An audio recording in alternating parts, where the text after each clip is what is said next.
विद्यार्थियों, आज हम लोग इस कड़ी में सैयद हैदर रजा द्वारा लिखित और मधु वी जोशी द्वारा अनुवादित पाठ आत्मा का ताप पढ़ेंगे और समझेंगे। लेकिन पाठ पढ़ने और समझने से पहले इस पाठ के शीर्षक पर विचार करना आवश्यक है। पाठ का शीर्षक है आत्मा का ताप, अर्थात चित्त की शक्ति, मन की ऊर्जा।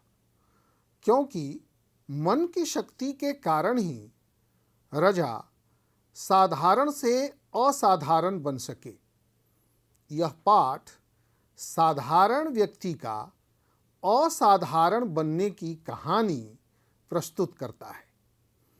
तो आइए सबसे पहले लेखक के बारे में जानने की कोशिश करते हैं कि आखिर लेखक का परिचय क्या है और उनके जीवन के बारे में किस तरह की बातें हमें इस पुस्तक में बताई गई है।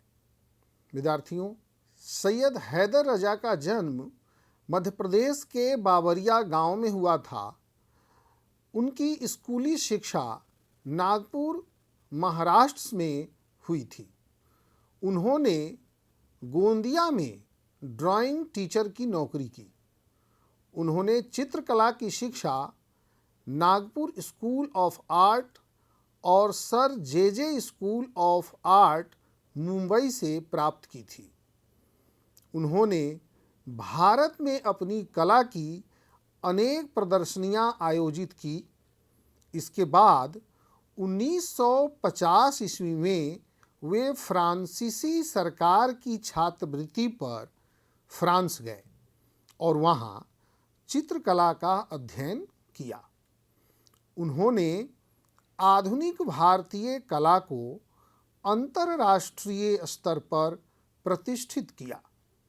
उन्हें कई पुरस्कारों से सम्मानित भी किया गया। आधुनिक भारतीय चित्रकला को वैश्विक स्तर पर पहचान दिलाने में जिन भारतीय कलाकारों का योगदान है, उनमें रजा का नाम प्रमुख रूप से हमारे सामने आता है। रजा की कला में भारतीय और पश्चिमी दोनों कला दृष्टियों का मेल दिखाई देता है। वे पश्चिम में रहकर वहाँ की कला बारीकियों का अध्ययन किया। वे ठेठ रूप से भारतीय कलाकार हैं। बिंदु यानी डॉट उनकी कला रचना के केंद्र में है। उनकी कई कलाकृतियाँ बिंदु का रूपाकार नहीं है, बल्कि पारंपरिक भारतीय चिंतन का केंद्र बिंदु भी है। रजा की कला और व्यक्तित्व में उदात्त तत्व है। उनकी कला में रंगों की व्यापकता और अध्यात्म की गहराई है। इनकी कला को भारत सहित दूसरे देशों में भी सराहा गया है। Rudolf von Leyden, Pierre Gaudibert, Geeti Sen, Jacques लांसे, मिशेल एम्बेयर आदि ने रजा पर मोनोग्राफ भी लिखे हैं। प्रस्तुत पाठ आत्मा का ताप सैयद हैदर रजा की आत्मकथा का एक अंश है। इसका अंग्रेजी से हिंदी अनुवाद मधु बी जोशी ने किया है। इस पाठ में हैदर रजा के चित्रकला के क्षेत्र में आरंभिक संघर्षों और सफलताओं के बारे में बताया गया है। एक कलाकार का जीवन, संघर्ष और कला संघर्ष, उसकी सृजनात्मक बेचैनी, जुनून आदि चीज़ें इस पाठ में सहज रूप से उभर कर सामने आई है। इस पाठ से हम सभी को रजा की कठिनाइयों और संघर्षों से सीखने की आवश्यकता है और अपने जीवन में उतार कर उससे प्रेरित होने की भी आवश्यकता है। विद्यार्थियों, हम लोगों ने अभी लेखक के बारे में पढ़ा और समझा कि उनका जीवन किस प्रकार से था और अपने काम के प्रति वे कितने समर्पित थे। अब हम लोग इस पाठ के सार को पहले समझेंगे कि इस पाठ का सार क्या है।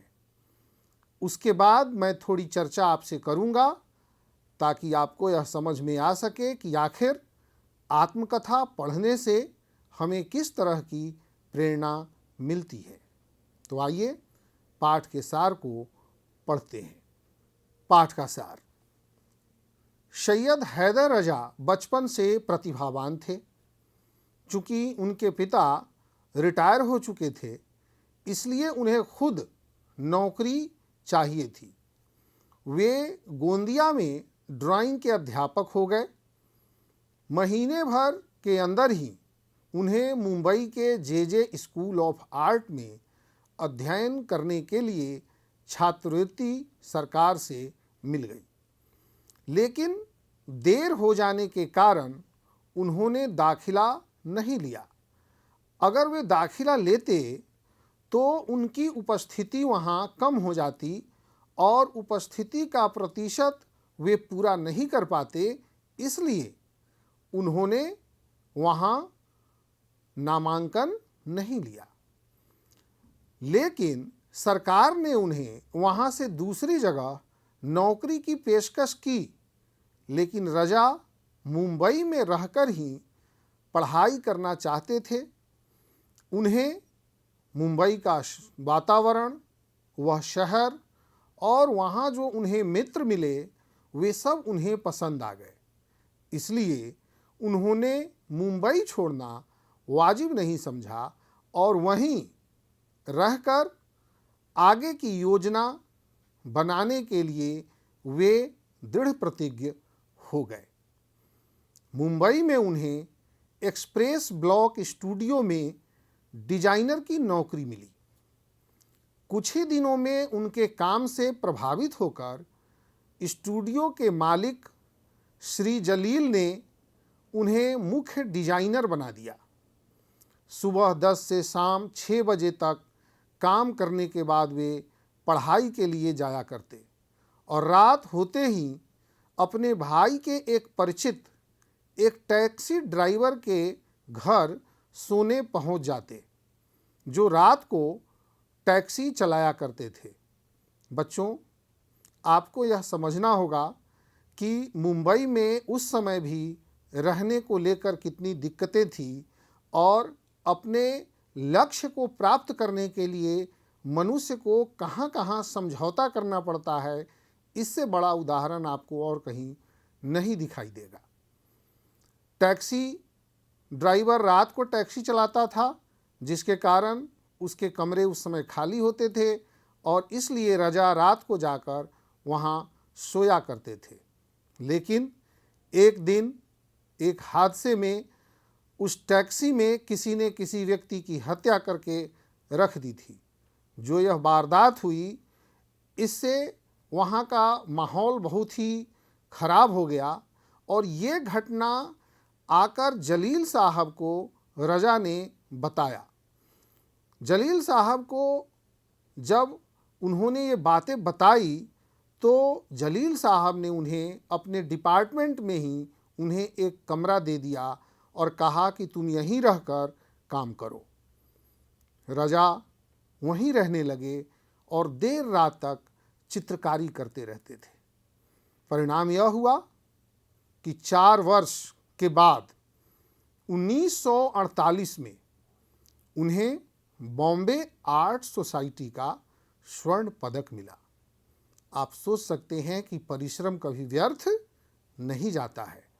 अगर आप लगन से, मेहनत से परिश्रम करते हैं तो एक दिन वह समय जरूर आता है जब आपको सफलता प्राप्त होती है।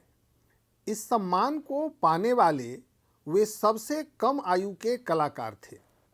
2 वर्ष बाद उन्हें फ्रांस सरकार की छात्रवृत्ति मिल गई। उनके दो चित्र 1943 में आर्ट सोसाइटी ऑफ इंडिया की प्रदर्शनी में प्रदर्शित हुई। उन्हें वहां उद्घाटन में आमंत्रित नहीं किया गया था क्योंकि वे उस समय प्रसिद्ध नहीं थे, लेकिन द टाइम्स ऑफ इंडिया में कला समीक्षक रुडोल्फ वॉन लेडेन ने उनकी प्रशंसा की थी। उनके दोनों चित्र जो उस प्रदर्शनी में शामिल थे 40-40 रुपये में बिक गए। उनके काफ़ी प्रशंसक बन गए थे। उसके बाद उनका काम दिन प्रतिदिन निखरता चला गया और 1948 में वे श्रीनगर गए और वहाँ चित्र बनाने में लग गए। वे फैसला कर चुके थे कि अब भारत में ही वे रहेंगे। उनके पास कश्मीर के तत्कालीन प्रधानमंत्री का आदेश पत्र था जिसमें उन्हें कहीं भी आने जाने की अनुमति दी गई थी और हर संभव सहायता करने को कहा गया था। कश्मीर में ही उनकी मुलाकात प्रख्यात फ्रेंच फोटोग्राफर हेनरी कार्तिये ब्रेसा से हुई, जिनसे वे काफ़ी प्रभावित हुए। उन्होंने कहा, कार्तिये ब्रेसा ने उन्हें, कि चित्रों में रंग है, भावना है, लेकिन रचना नहीं है, यानी क्रिएटिविटी नहीं है। चित्र भी इमारत की तरह बनाया जाता है। आधार, नींव, दीवारें, बीम और छत, और तब जाकर वह टिकता है। बंबई लौटकर वे फ्रेंच पेंटिंग सीखने लगे। 1950 में फ्रेंच दूतावास के सांस्कृतिक सचिव से वार्तालाप के दौरान जब उन्होंने आत्मविश्वास से सारे सवालों के जवाब दिए तो वे इतने प्रभावित हुए कि उन्होंने रजा साहब को 1 साल के बदले 2 साल की छात्रवृत्ति दे दी। विद्यार्थियों, आपको यहाँ समझना पड़ेगा कि बातचीत की जो कला है वो मनुष्य को किस प्रकार से अवसर प्रदान करता है। यहाँ रजा और सांस्कृतिक सचिव की जो बातचीत हुई उससे वे सांस्कृतिक सचिव इतने प्रभावित हुए कि रजा को 1 साल के बदले 2 साल की छात्रवृत्ति दे दी। वे अपने देश के युवाओं को अक्सर प्रेरित करते रहते थे। रजा अपने रिश्तेदारों में, अपने जानने वालों में यो युवा थे जो अक्सर अपने काम को लेकर, अपने कैरियर को लेकर बेचैन रहते थे। उन्हें रजा अक्सर यह कहा करते थे कि अपने शक्ति को पहचानो, अपने भीतर अपने सच्चे मन से मेहनत करो। और उनका कहना था कि चित्रकला कोई व्यवसाय नहीं बल्कि अंतरात्मा की पुकार है। वे लोगों को अच्छे परिणाम के लिए अपना सर्वस्व लगाने के लिए कहते थे। रजा एक ऐसे व्यक्ति थे जो खुद तो परिश्रम करते ही थे, साथ ही अपने जानने वाले को भी परिश्रम, लगन और दृढ़ इच्छा शक्ति के महत्व को बताने से कभी भी पीछे नहीं रहते थे। वे चाहते थे कि सब लोग आगे बढ़े, परिश्रम करें और अपने जीवन में आगे बढ़े। विद्यार्थियों, अभी हम लोगों ने आत्मा का ताप पाठ के सार को समझा और साथ ही यह भी समझा कि आखिर रजा की प्रसिद्धि के क्या कारण थे। उन्होंने अपने अभावपूर्ण जीवन की शुरुआत की थी, कठिन परिश्रम किया था, कभी भी हार नहीं मानी और वे आगे बढ़ते गए। अब यहाँ प्रश्न यह उठता है कि इस पाठ का उद्देश्य क्या है। इस पाठ को पढ़ने से हमें किस प्रकार की दृष्टि प्रदान हो रही है। तो विद्यार्थियों, सबसे पहले यह एक आत्म कथा है और आत्मकथा में लेखक अपने भोगे हुए यथार्थ को बहुत ही सरलतापूर्वक हमारे सामने रखता है। हो सकता है कि लिखते समय लेखक अगर अत्यधिक भावुक हो जाता है तो कुछ चीज़ों को वो बढ़ा चढ़ा के भी लिख सकता है, और ऐसा भी कभी हो सकता है कि उसे यह प्रतीत हो कि समाज उसके बारे में क्या कहेगा किसी बात को लेकर, तो किसी तथ्य को वह छुपा भी सकता है। लेकिन आत्मकथा को ऐसा माना जाता है कि लेखक के भोगे हुए यथार्थ का चित्रण किया गया है। हम जब किसी की आत्मकथा को पढ़ते हैं तो उसमें उस व्यक्ति के जीवन संघर्ष, उस व्यक्ति की सफलता, उस व्यक्ति के साथ जुड़ने वाले लोग, वहाँ की परिस्थितियाँ और उन परिस्थितियों में हार न मानने की जिद, इसको हम बहुत ही बारीकी से समझते हैं। तो इस पाठ के उद्देश्य पर जब हम विचार करते हैं तो हम देखते हैं कि जीवन में अगर सफलता मिलती है तो वह संघर्ष से ही मिलती है। संघर्ष के बिना सफलता मिल नहीं सकती। इसलिए हम सभी को अपने जीवन में संघर्ष को अपना लेना चाहिए और संघर्ष से कभी भी मुंह नहीं मोड़ना चाहिए। आपने रजा को भी देखा कि किस प्रकार से उनके पिताजी जब रिटायर हो गए तो हो सकता था कि वे अपने परिवार के आर्थिक स्थिति के कारण आगे की पढ़ाई ही जारी न रख पाते। हमारे देश में बहुत से ऐसे बच्चे हैं जिनके घर की स्थिति अच्छी नहीं होती तो वे पढ़ाई छोड़ देते हैं। लेकिन यहाँ हमें यह दृष्टि मिल रही है कि हमें किसी भी स्थिति में जब तक हमें अपने लक्ष्य की प्राप्ति नहीं हो तब तक हमें पढ़ाई नहीं छोड़ने की आवश्यकता है, चाहे उसके लिए जितना अधिक हमें संघर्ष करना पड़े। दूसरी बात इस पाठ में यह निहित है कि हमें परिश्रम और हार मानने की जिद हमेशा नहीं रहनी चाहिए। हम किसी चीज़ से हार मान जाएं, ऐसा नहीं हो सकता। चाहे कितना भी कठिन परिस्थितियां हमारे सामने आए, चाहे जितना भी अवरोध आए। आपने देखा रजा के संदर्भ में कि वे जब मुंबई पहुँचे तो वहाँ उनका एडमिशन नहीं हुआ और उन्हें दूसरी जगह नौकरी भी मिल रही थी, लेकिन उन्होंने नौकरी अस्वीकार कर दी क्योंकि उनके मन में कहीं न कहीं यह भाव था कि हमें अभी और सीखना है और हम एक अच्छा ड्राइंग के चित्रकार, एक कलाकार हम बनना चाहते हैं।